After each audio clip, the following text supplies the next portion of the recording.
नमस्कार विद्यार्थी मित्रांनो, सध्या तुम्ही न्यूजमध्ये बघत असाल एक बज वर्ड चालू आहे, त्याचं नाव आहे सस्टेनेबल डेव्हलपमेंट. तर सस्टेनेबल डेव्हलपमेंट काय आहे? तर सस्टेनेबल डेव्हलपमेंटची व्याख्या एक ब्रंटलँड कमिशन म्हणून 1987 साली आलं होतं. तर त्यांनी त्यांच्या अवर कॉमन फ्युचर नावाच्या ह्या एका रिपोर्टमध्ये सांगितलं होतं सस्टेनेबल डेव्हलपमेंट म्हणजे काय.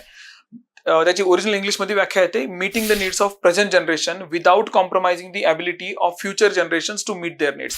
म्हणजे काय, तर असा विकास की ज्याच्यामुळे आत्ताच्या लोकांचा किंवा आत्ताच्या पिढीचा पण विकास होईल, पण त्यांचा विकास करताना संसाधनांचा असा वापर करा की संसाधनं संपणार नाही, तर त्या पुढच्या पिढीसाठी पण टिकून राहतील, पुढची पिढी पण त्यांचा विकास करू शकेल. अशा विकासाला म्हटलं जातं सस्टेनेबल डेव्हलपमेंट किंवा त्याला शाश्वत विकास आहे, जो आपल्या सिलेबसमध्ये पण सरळ सरळ आपल्या प्रिलिममध्ये पण लिहिलं आणि मेन्समध्ये पण त्याची चर्चा होते.